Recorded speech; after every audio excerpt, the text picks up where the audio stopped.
चलिए, स्वागत है आपका सुपर 100 क्लासेस के इस यूट्यूब चैनल पे। सेट नंबर 20 है। इसमें आपको टॉप 25 क्वेश्चन साइंस से कराए जाएंगे जो आपके एनटीपीसी और ग्रुप डी एग्जाम के लिए मोस्ट इंपॉर्टेंट प्रश्न रहेंगे। सीरीज का नाम है दे दनादन ब्रह्मास्त्र। इसमें आपको लगातार 25 क्वेश्चन कम समय में कराए जाएंगे ताकि आपका रिवीजन जल्दी हो, तेज में हो, समय कम लगे। चलिए प्रश्न की ओर चलते हैं। कोशिका का ऊर्जा गृह किसे कहा जाता है, यानी कोशिका का पावर हाउस किसे कहेंगे? ऑप्शन ए है गोल्गी काय, ऑप्शन बी है लाइसोसोम, ऑप्शन सी है माइक्रोकोन्ड्रिया और ऑप्शन डी है राइबोसोम। तो कोशिका के पावर हाउस किसे कहा जाता है? तो कहिएगा आपका ऑप्शन सी करेक्ट हो जाएगा। माइक्रोकोन्ड्रिया के कोशिका के पावर हाउस कहा जाता है, यानी ऊर्जा गृह कहेंगे। लाइसोसोम क्या होता है? लाइसोसोम क्या होता है? तो कहिएगा लाइसोसोम को आत्मघाती थैली कहा जाता है। लाइसोसोम को आत्मघाती थैली कहा जाता है।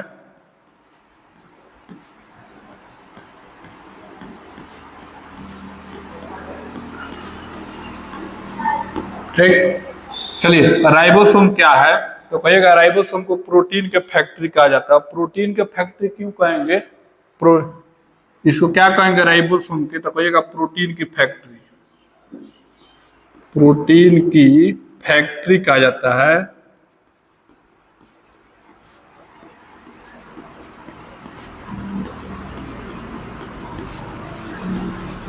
ठीक, क्यों कहेंगे? तो कहिएगा यहाँ पे जो है राइबोसोम में यहाँ पे प्रोटीन का संश्लेषण होता है।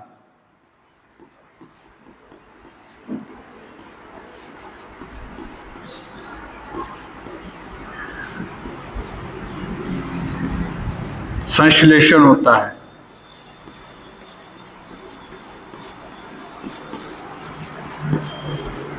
चलिए नेक्स्ट प्रश्न।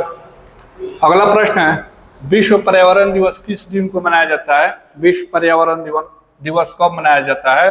तो ऑप्शन ए है 7 अप्रैल, ऑप्शन बी है 6 अगस्त, ऑप्शन सी है 5 जून और ऑप्शन डी है 16 जून। तो ऑप्शन सी आपका करेक्ट हो जाएगा। ऑप्शन सी आपका करेक्ट हो जाएगा, 5 जून को।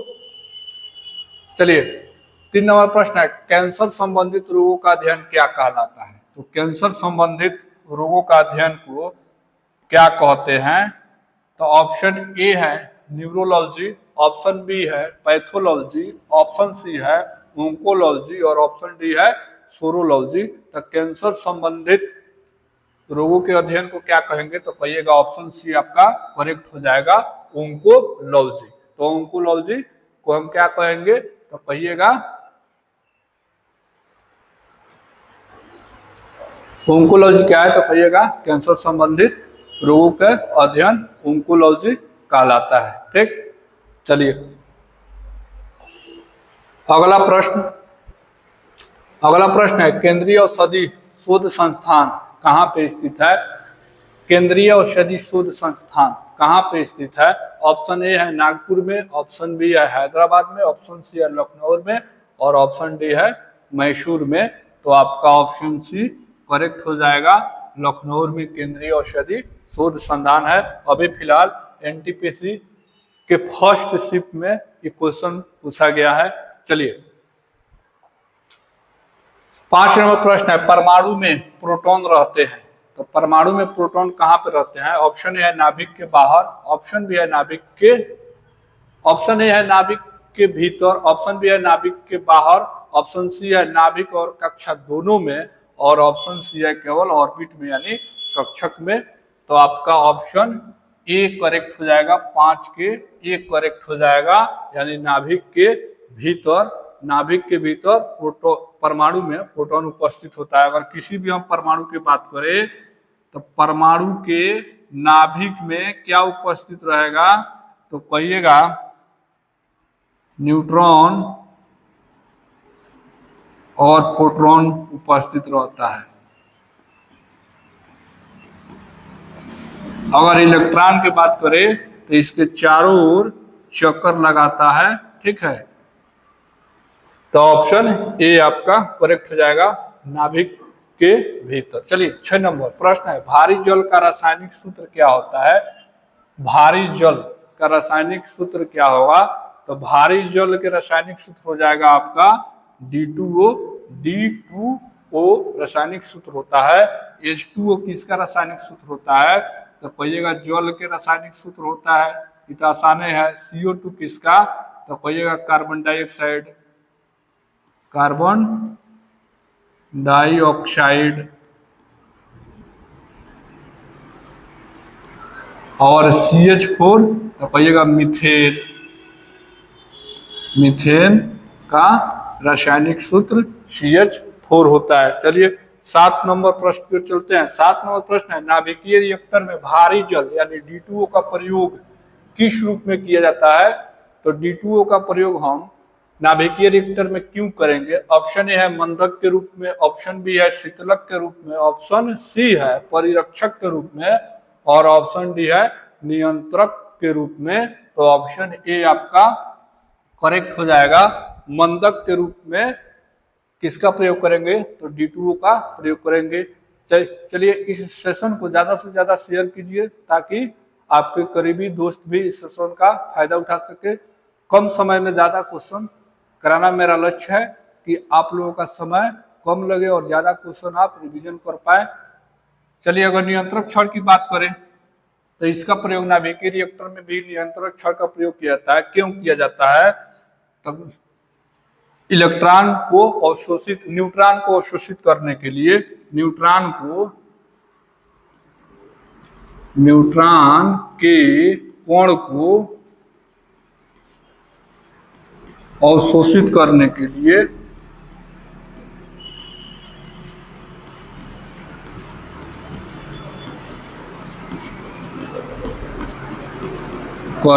लिए प्रयोग करेंगे किसका?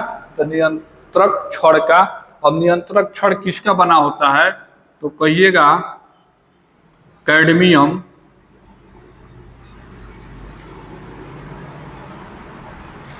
या बोरॉन का बना होता है नियंत्रक छड़। ठीक है, तो नियंत्रक छड़ में को बनाने के लिए किस एलिमेंट का प्रयोग करेंगे? तो कहिएगा या तो कैडमियम या तो बोरॉन का। चलिए 8 नंबर प्रश्न है, रेडियो कार्बन डेटिंग किसकी उम्र ज्ञात करने के लिए उपयोग किया जाता है? यानी रेडियो कार्बन डेटिंग विधि से हम किसका आयु का पता लगा लेंगे? तो ऑप्शन ए है ग्रह का, ऑप्शन बी है शिशु का, ऑप्शन सी है जीवाश्म का, और ऑप्शन डी है चट्टान का।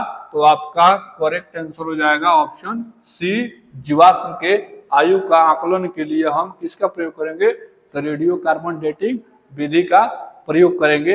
अगर बात करें हम ग्रह के आयु का आकलन करना होगा तो हम किस विधि से कहेंगे? तो कहिएगा रेडियोमेट्रिक डेटिंग,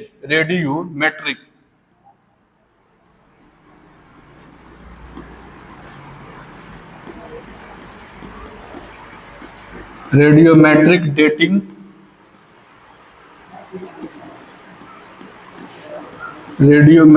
डेटिंग विधि से हम किसका मालूम करेंगे? तो किसी भी ग्रह के आयु का आकलन मालूम चल जाएगा कि जो ग्रह कितने वर्ष पुराना है। ठीक है, अगर चट्टान की बात करना है, ये चट्टान को, अगर चट्टान के आयु का आकलन करना है, चट्टान कितना वर्ष पुराना है, ठीक है, तो कहिएगा किस विधि से चट्टान को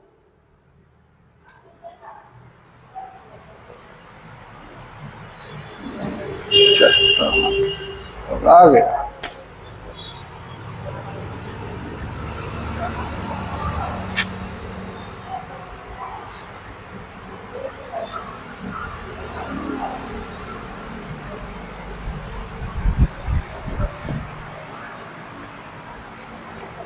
अगर हम चट्टान की बात करें, ठीक है, तो चट्टान में कहिएगा निरपेक्ष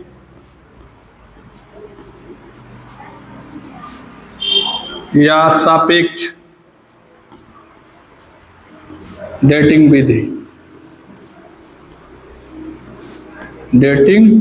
विधि के द्वारा हम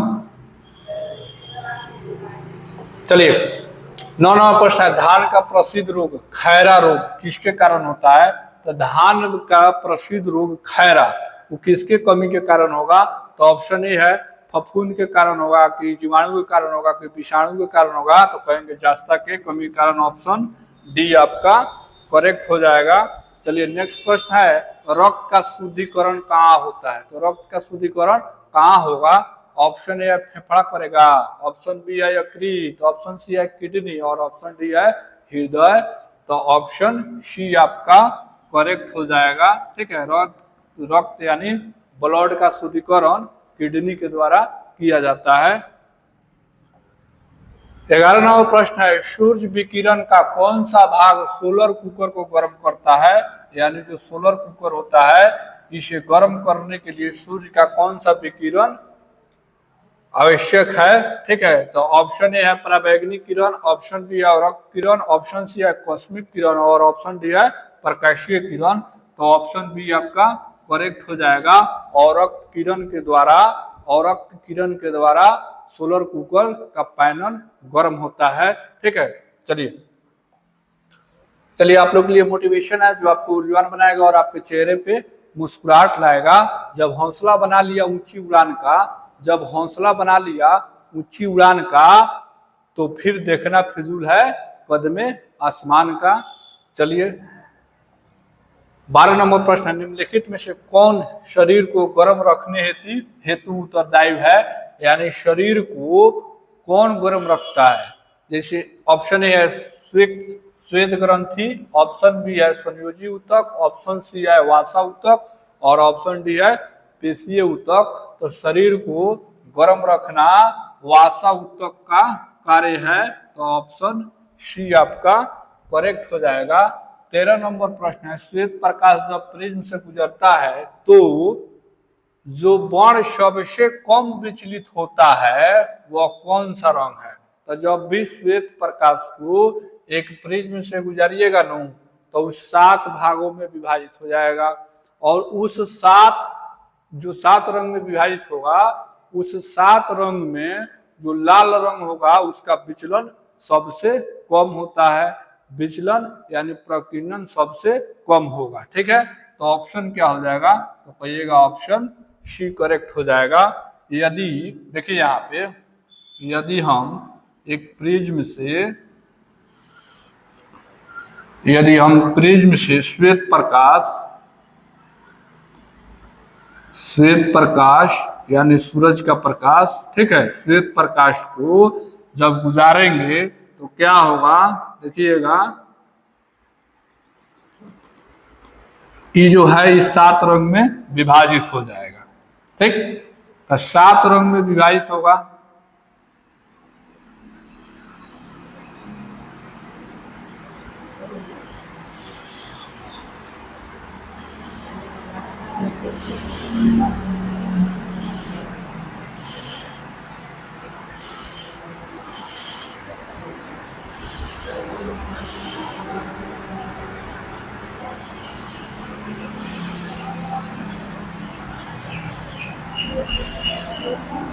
इस 7 रंग में विभाजित हो गया।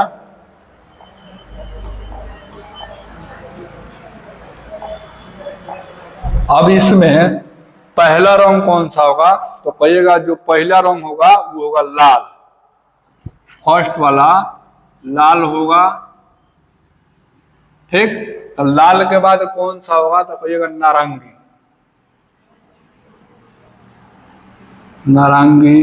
नारंगी के बाद पीला, पीला के बाद कौन सा होगा? तो पीला के बाद कहिएगा हरा, हरा के बाद कौन सा? तो कहिएगा नीला, नीला के बाद कौन सा? तो कहिएगा बैगनी।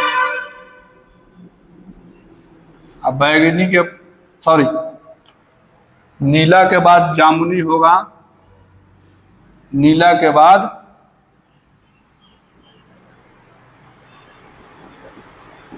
जामुनी और उसके बाद कौन सा होगा? तो लास्ट में होगा आपका बैगनी कलर। ठीक, तो इस 7 गो रंग में विभाजित हो गया। ठीक है, तो जब 7 गो रंग में विभाजित हो गया तो यहाँ पे हम ई कहेंगे आपको कि सबसे अगर अधिक तरंगधर किसका होगा, तो कहिएगा लाल रंग के। ठीक है, तरंगधर क्या होगा, अधिक होगा। ठीक, और इसका तरंगधर क्या होगा, तो सबसे कम होगा। बैगनी के तरंगधर जो है क्या है, तो कहेंगे कम होगा। ठीक, अगर इसका विचलन की बात करें, विचलन,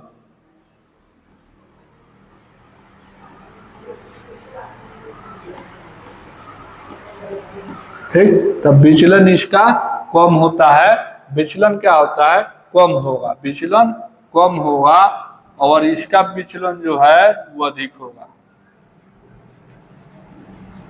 विचलन अधिक होगा। ठीक, अब समझिए, जब ऊपर से नीचे की तरफ आइएगा, ऊपर से नीचे की तरफ, तो तरंगधर घटता है।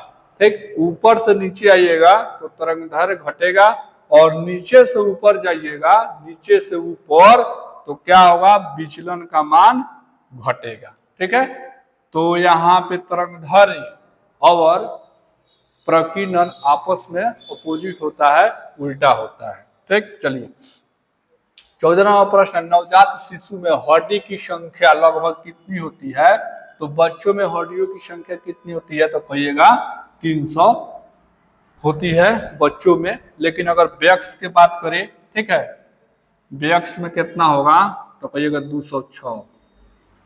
तो वयस्क मनुष्य में कितना हड्डी, तो क्या कहिएगा 206 हड्डी होता है। ठीक है, चलिए 15वां प्रश्न है, संसार में सबसे तेज बढ़ने वाले पौधा का नाम बताइए, यानी विश्व में सबसे तेज में बढ़ने वाला पौधा का नाम पूछा है। ऑप्शन ए है मनी प्लांट, ऑप्शन बी है टीक, ऑप्शन सी है धान, और ऑप्शन डी है बांस। तो ऑप्शन डी आपका करेक्ट हो जाएगा। बांस का जो पौधा होता है, इसे घास कुल में रखा गया है, घास प्रजाति में, इस सबसे तेज में बढ़ने वाला पौधा होता है। 16 नंबर प्रश्न है, मानव शरीर में लाल रक्त कण का निर्माण कहाँ होता है, तो लाल रक्त के निर्माण कहाँ होगा, ऑप्शन ए है हृदय में, ऑप्शन बी है तिल्ली में, ऑप्शन सी है यकृत में, और ऑप्शन डी है अस्थि मज्जा में। तो कि कहाँ पे होगा, तो अस्थि मज्जा यानी बोन मैरो में होगा निर्माण, किसका, आरबीसी का। यदि हम आरबीसी की बात करें, तो आरबीसी को रेड ब्लड कॉर्पस कहा जाता है। तो आरबीसी का जीवन काल पूछता है, जीवन काल कितना होता है, तो आरबीसी के जीवन काल होता है 120 दिन। ठीक, तो आरबीसी का जीवन काल 120 दिन। यदि आरबीसी की मृत्यु कहाँ होगा, ये भी पूछता है, आरबीसी का कब्रस्तान,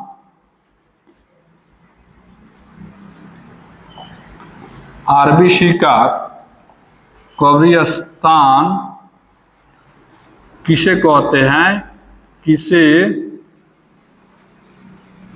कहते हैं, तो क्या बताइएगा, तो कहिएगा प्लीहा। प्लीहा को आरबीसी का कब्रस्तान कहा जाता है, यानी आरबीसी का मृत्यु कहाँ होगा, तो कहिएगा प्लीहा में होगा। ठीक है, चलिए 17 नंबर प्रश्न है, रेफ्रिजरेटर में थर्मोस्टेट का काम क्या है, यानी आपके जो फ्रिज है उसमें एक थर्मोस्टेट लगा रहता है, उस थर्मोस्टेट का काम क्या है, तो ऑप्शन ए है ताप को कम करना, ऑप्शन बी है हिमायन ताप को बढ़ाना, ऑप्शन सी है एक समान ताप बनाए रखना, और ऑप्शन डी है गलनांक को घटाना। तो ऑप्शन सी करेक्ट हो जाएगा।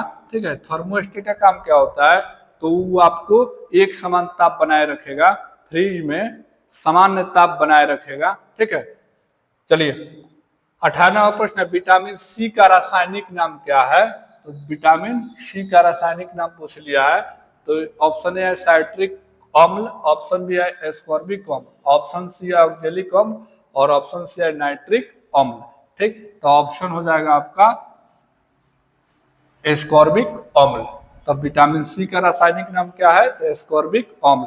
और विटामिन सी की कमी से क्या होगा, तो कहिएगा मसूड़ा में सूजन होगा, दांत के मसूड़ा में सूजन होता है विटामिन सी के कमी से।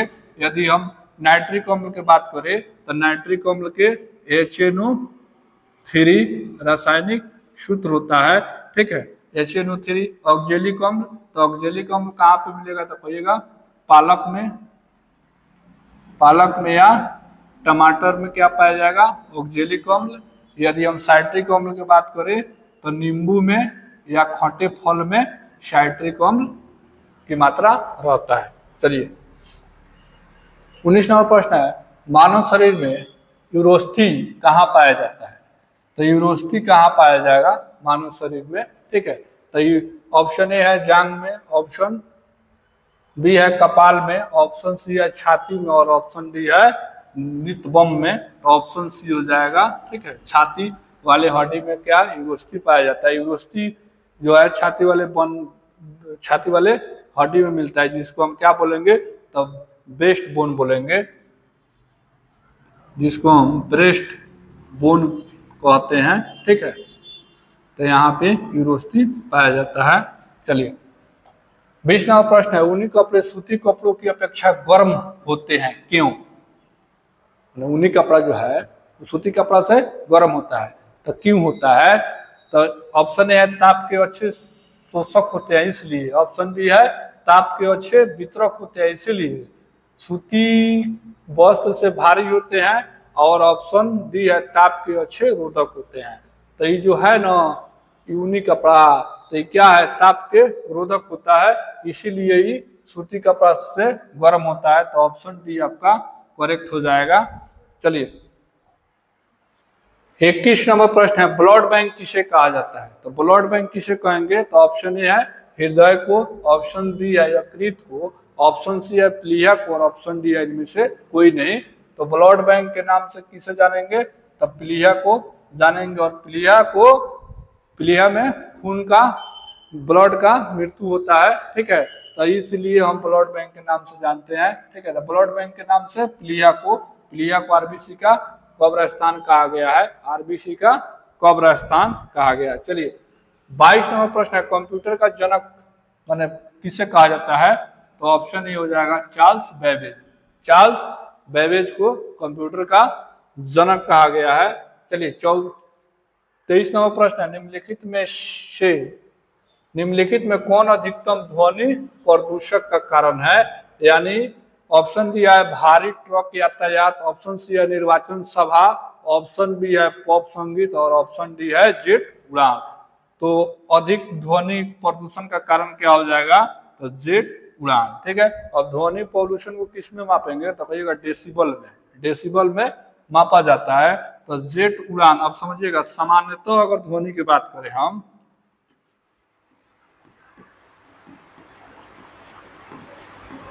सामान्यतः ध्वनि की बात करें